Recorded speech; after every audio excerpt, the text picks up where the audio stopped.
Hey everyone, and welcome back to another episode of The Negotiation. In this episode, we welcome back Charles Lavoie, VP of Marketing and Head of Creative Labs at WPIC Marketing Technologies, a firm that is dual headquartered in Beijing and Vancouver that drives online revenue for global brands in China, Japan, and Southeast Asia through data, analytics, e-commerce solutions, essential support services, and more. Charles shares his insights on how technology is transforming the creative space in APAC. He talks about how brands and marketers can harness these changes to improve their creativity, marketing, and sales performance, and how WPIC is supercharging those efforts through their new creation, Creative Labs. We also discuss the democratization of content creation, social commerce strategies, the adoption of Livestream globally, gamification of the purchasing experience, and much more. Enjoy.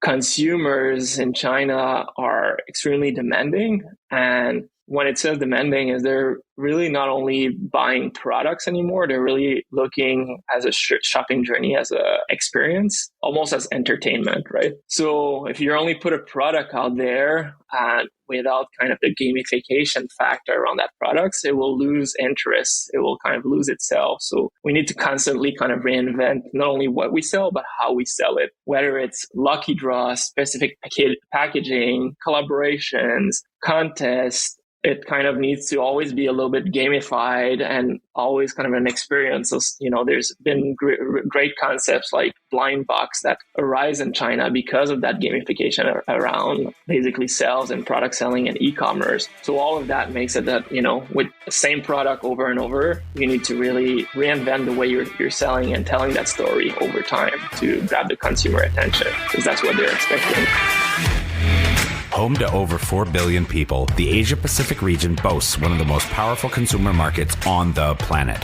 Not only is it home to half of the world's under 30 population, but it's also home to more than half the world's internet users. It's a market that no globally minded organization should ignore. But entering markets like China, Japan, or Southeast Asia is no easy task. Just ask the likes of Microsoft, Google, Uber, and Facebook. However, times are changing, and with the right partners, doors are slowly opening as more and more companies find success growing their key markets in APAC. I myself spent 8 years in China, mostly as a venture capitalist, helping early-stage tech companies grow in the Asia-Pacific market successfully. This show is dedicated to uncovering and examining successful Asia market entry and growth strategies by interviewing the experts who've done it before and truly understand what it takes to be successful in the region.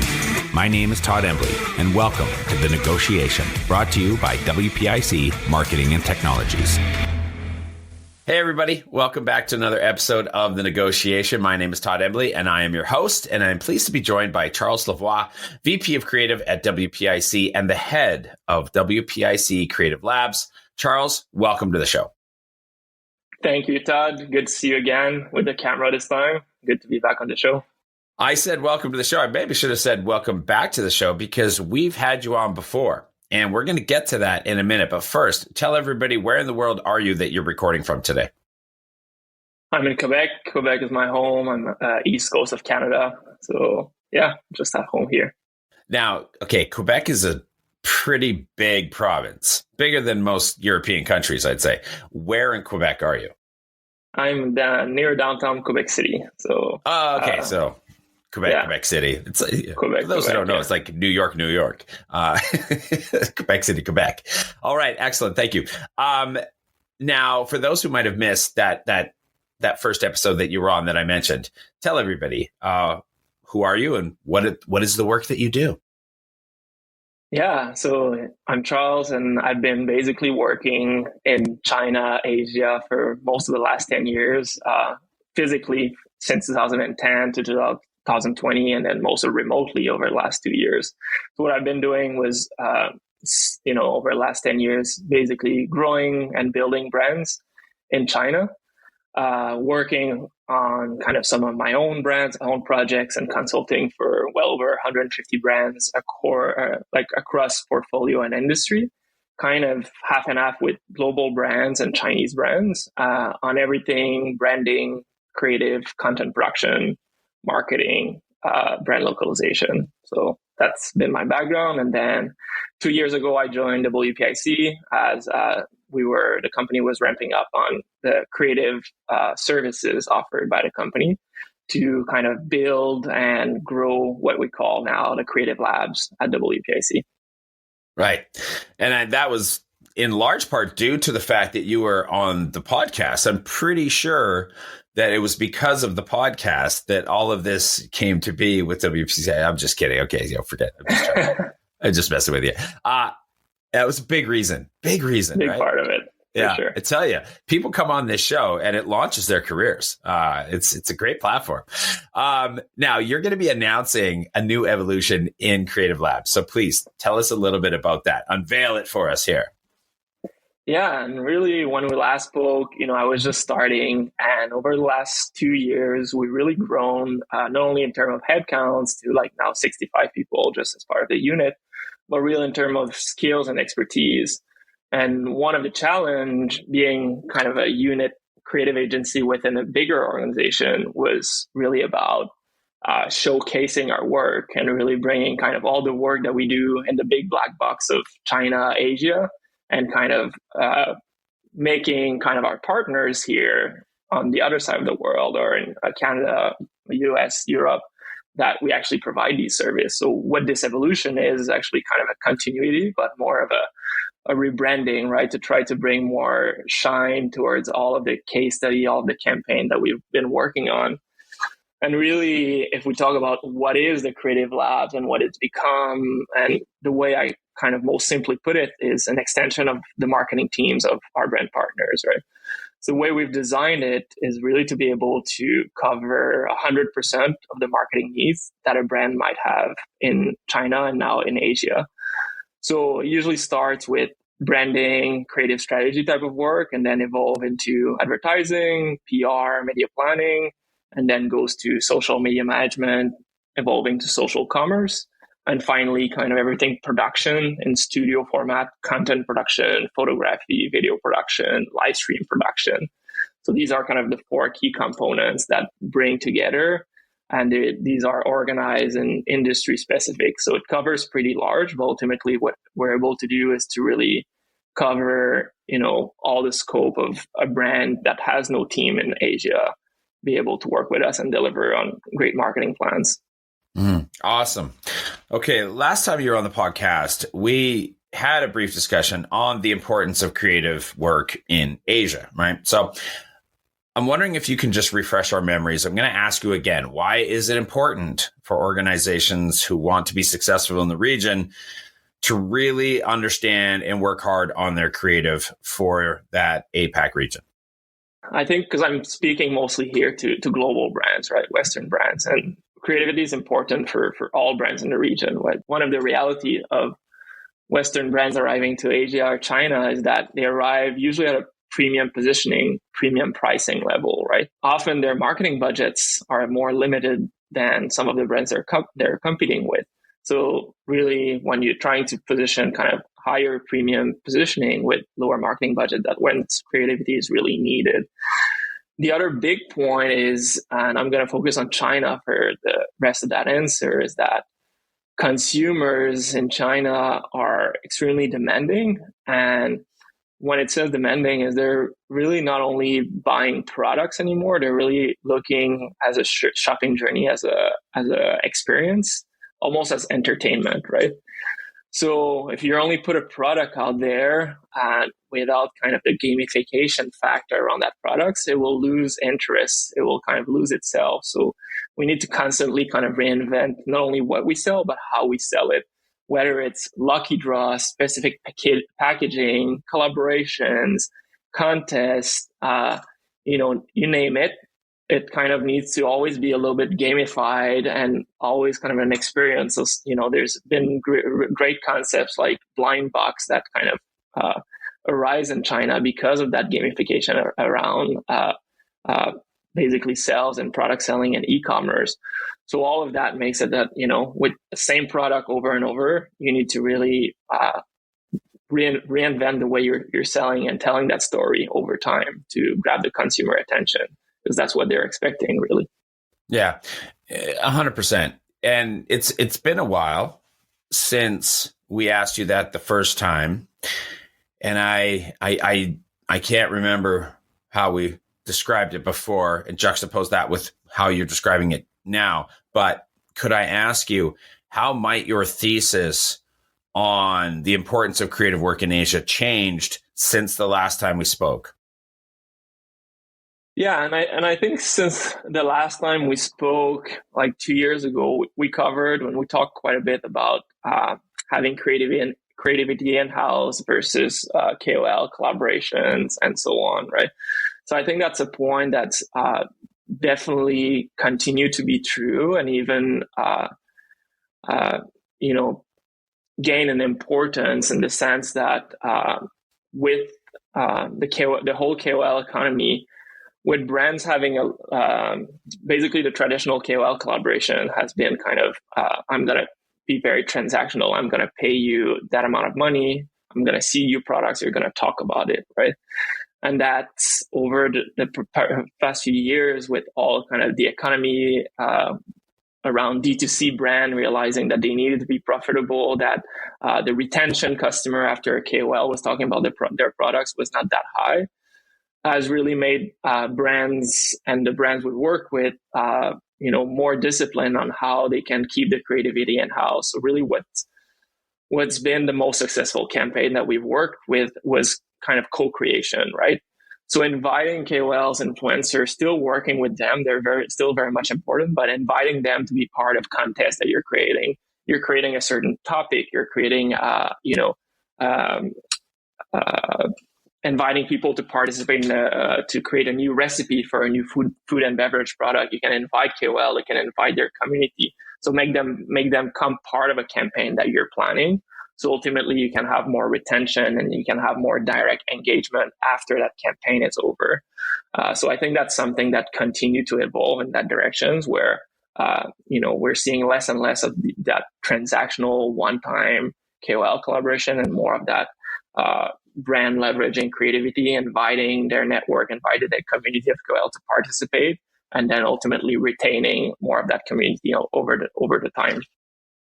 I wanted to ask, has the creative environment changed in the past year and a half? But I feel like that kind of blends a little bit, with the answer you just gave. So I want to bring it a little bit differently. What do you think are the factors that are changing the creative environment? Is it maybe on the consumer side, the way they're consuming and the platforms that they're using? Maybe it's the way they're shopping. Maybe there's been a new rules around tech, privacy, payments, anything happening there. Maybe new players in the game. Maybe they have influencer fatigue, I'm just curious, tell us maybe how you think it has changed, how the environment has changed, both maybe from a brand or a consumer side, and what's pushing these changes. Mm-hmm. I think there's three main factors that I've seen evolving, right? One is on this idea of democratization of content creation, right? So when you see platforms like TikTok and Douyin being the TikTok in China, really making a dent into the market, and really the growth number since we last spoke has been really impressive in terms of just general engagement, but also social commerce. But what they've really been great at doing is providing tools for creators that makes it extremely easy for anyone to be able to become basically a creative director, become a content producer, and make really high quality production that is, creating, basically stealing engagement from the big traditional media platform. So what happens is, in terms of brand manager or creative director, if you're working on that market, your role is really changing from being a traditional creative director or brand manager to being kind of a co-producer, right? So really kind of have that collaboration mindset on sharing that content creation, campaign creation dynamics with them. The second part is definitely on the technology part, because I think all of the, basically these platforms, again, have really figured out how consumers are behaving more and more, like the algorithm are getting more and more sophisticated. And basically, I'm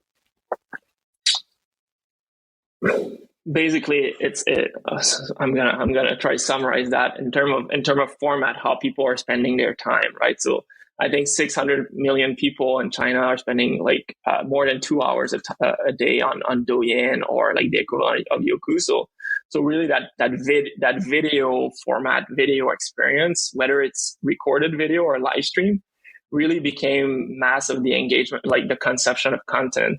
So, and that content is both for entertainment content, but for shoppable, Shopifyable content. So that really influenced how we get to introduce product to someone, right? Going away from a little bit that traditional digital shelf kind of environment where you're shopping for a lot of product by pricing and so on, to arriving into a feed where you're discovering products to a really video format. So that really changed the way you need to think about storytelling. You need to think about presenting your products. So I think that's really kind of the big evolution that we've been seeing. Yeah. Okay. Thank you. Charles, you're a segue machine, my friend.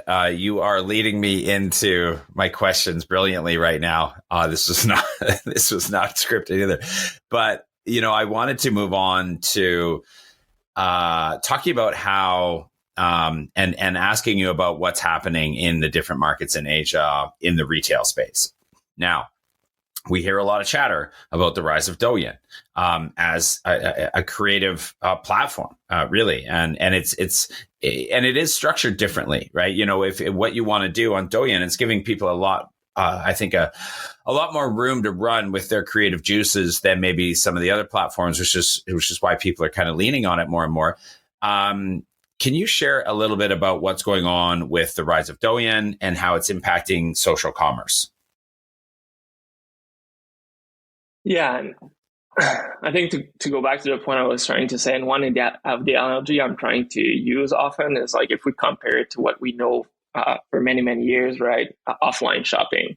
So think of the way I compare, let's say, Tmall or direct-to-commerce website versus Douyin.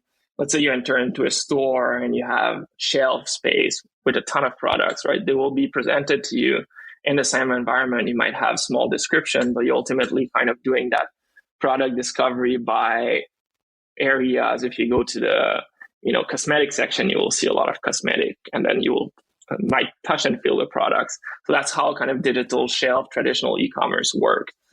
Now on Douyin, on the video format, think about it as each product might have its own little booth and its own little salesperson that can really kind of, you come in and they can really talk to you about the products on an individual basis. So the product kind of start to have less and less important. How the story is presented, how engaging that person is, will really ultimately determines whether you convert, whether you want to purchase that product, right? So that's what kind of the video format in Douyin really allows you to do is, if you're a more niche brand and you might not be able to buy the top shelf space or to have the entering of the store, right? When you arrive in a store, well, you might still be able to have a more creative little booth or little area, or kind of have something engaging, or have someone that is really an excellent salesperson to be able to present your product, or you're just telling your story in a better way with a little bit more granular kind of approach to it. And then you're able to stand out because, going back to my second point earlier was this idea of algorithm, right?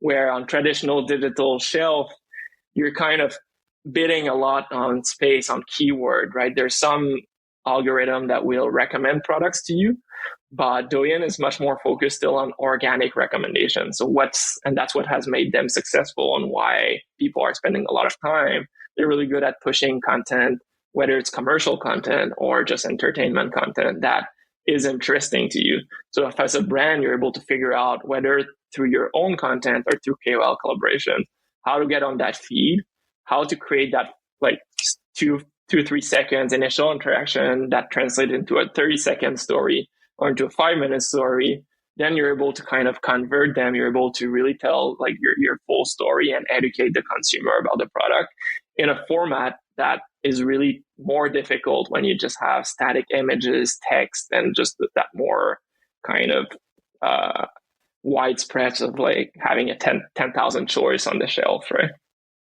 Yeah, I think consumers like feeling they're not being sold to so ostensibly, so obviously, where in this case, it's really just engage with a brand in a kind of non-sales kind of way, but build an attachment or build an appreciation, or at least have a feeling attached with that brand. That's a better place to do it. It's fun. It's a great space. I'm jealous. You get to work in this space all the time. It sounds like a lot of fun. Can you share a little bit about why that this is becoming so important, and how is it different than traditional e-commerce? Yeah, so I mean, it's becoming very important. I think first is the amount of time that people spend on it, right? So that's definitely a core factor, right? So you're in the attention economy, so wherever people spend time, that's where you want to be. Second, I mean, numbers don't really lie, and TikTok and social commerce works a little bit differently in the West than it does necessarily in China or maybe in Southeast Asia. But let's again talk about China. Like Douyin has figured out how to keep people within the platform and have the transaction happening within the platform. The GMV numbers, I think it's 80% of the growth on e-commerce last year in 2021 came from social commerce, came from Douyin itself, right? And then in kind of fast moving consumer goods like fashion or food and beverage, it's really catching up quickly. I think they have 20% of market share in fashion right now in terms of transactions, right? So obviously that's where the product discovery happened, but that's also more and more where the transaction happened. So obviously as a brand, that's the first high level. Why is it important? And then secondly, I think, as I said, it's newer. So it's a less competitive space. So it's really great for more niche brands that can enter that might not have the means to compete, with the big brands of this world. And so the cost of media tends to be still slightly lower.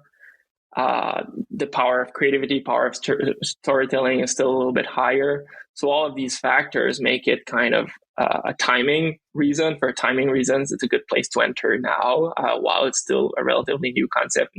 Not everyone has figured it out. So I think it's important, and it's also important to do it like earlier than later.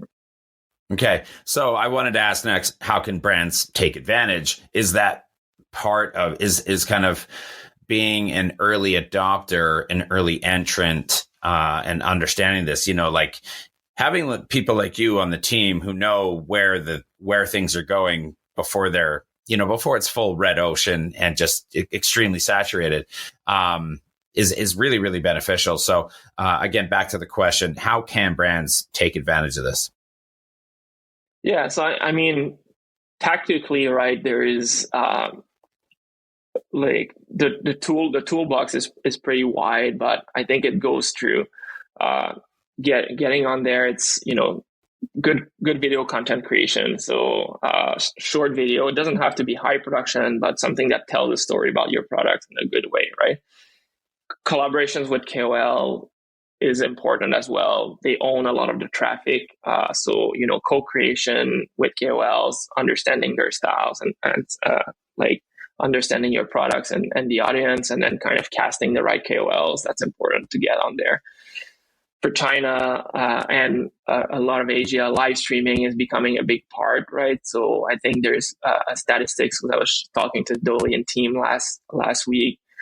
Brands that run live stream every day sell an average like 10 times more, just because it creates a lot of educational content and people are kind of spending a lot of time on it. And then a lot of the transaction happen during the live stream. So that's another great tool. So running your own live stream as a brand, not only for a conversion purpose, but to try to really able to always be on top of mind and educate the market about your products. And obviously there's some good advertising tool. I think, Douyin has more than 5 to 10 advertising tools. So these are all kind of figuring out the right playbook for each brand, depending on what type of product it is, what type of category.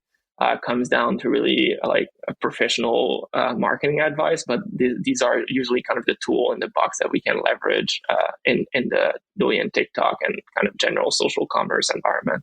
Mm-hmm. Okay, so that's how they can take advantage. Let me ask you another several deviations from this same topic kind of question of strategy. So what does good social commerce strategy look like? And you can maybe almost tap into the work that you do, maybe at the beginning on a fresh relationship with a new brand, a new customer that comes in who really wants some help.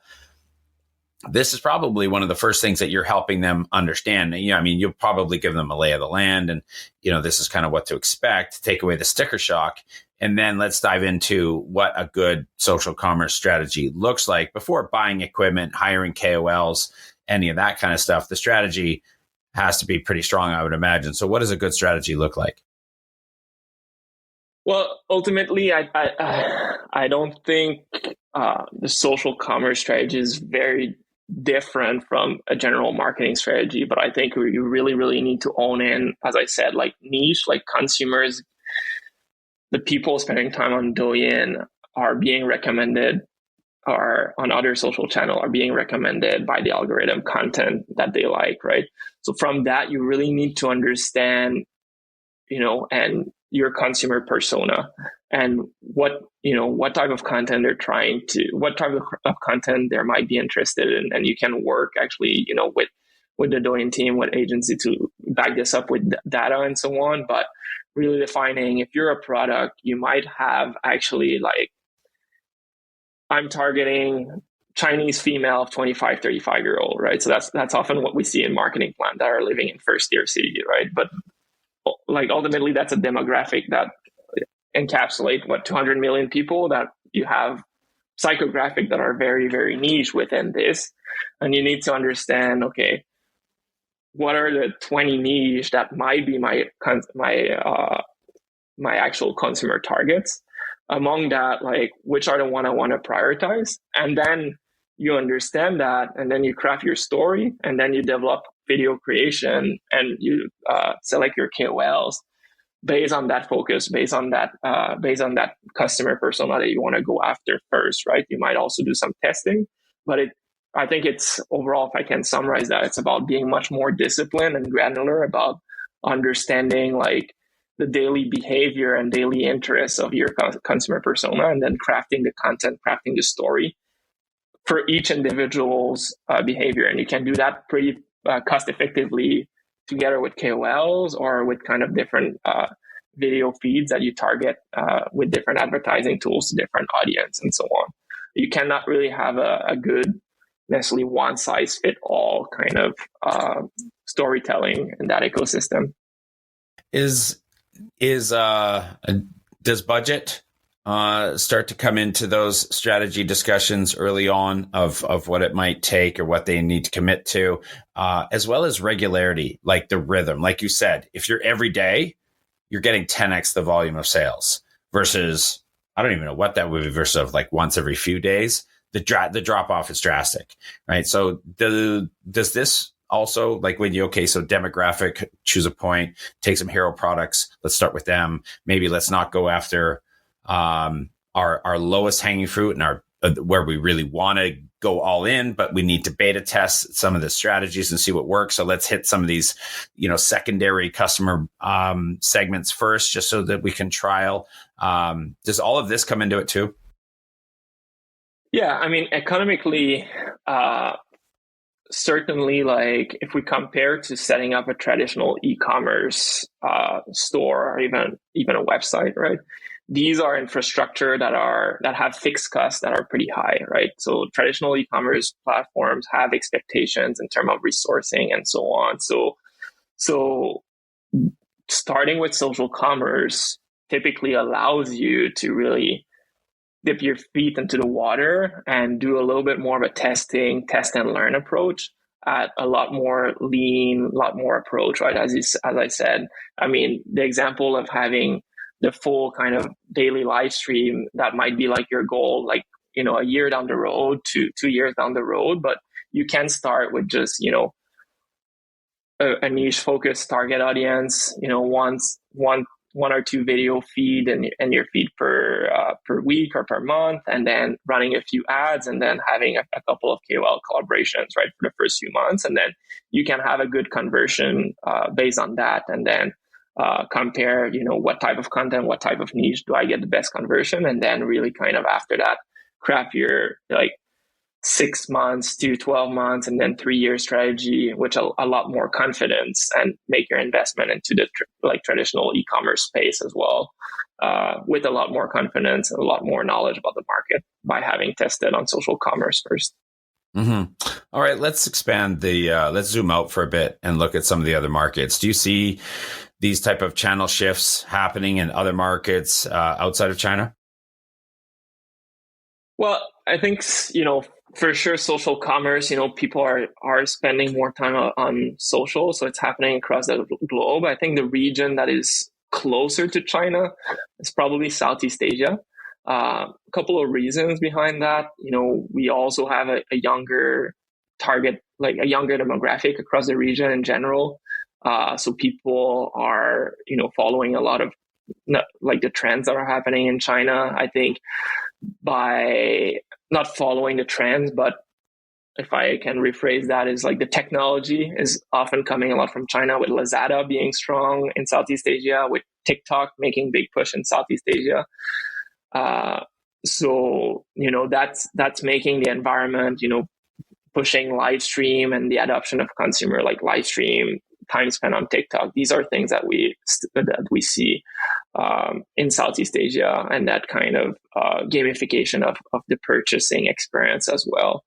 If I compare to Japan, where we're also present, Japan is definitely less innovative, less gamified, less advanced in terms of social commerce integration. Reasons being, right, so one, older target demographic. Two, the space, so Rakuten being kind of the leading e-commerce platform, being owned and being managed by, let's say, a little bit more mature Japanese man, like businessmen and so on. So not necessarily super innovation driven. That has been lacking a little bit. We did see right now with the push of Amazon into Japan, and kind of a push into Shopify, like direct to consumer website into Japan, kind of shift happening over the last 2 years. So it's going to take a few years to really catch up. But I would say that's a space that social, like traditional e-commerce, is still stronger versus social e-commerce. If we compare to what we see in the West, right? I think the biggest difference, and when we talk about social commerce, we can classify and where the product discovery happened. So the product discovery shift has also happened in North America and in Europe, where a lot more product discovery happened on social, happened on TikTok. The conversion doesn't happen on the platform because of, historically speaking, the consumer have trust in Amazon and also have trust in D2C website. So there's not much ad value that the social platform can bring necessarily into conversion versus what they can bring in terms of consumer safety, confidence, and so on, and maybe Asian market.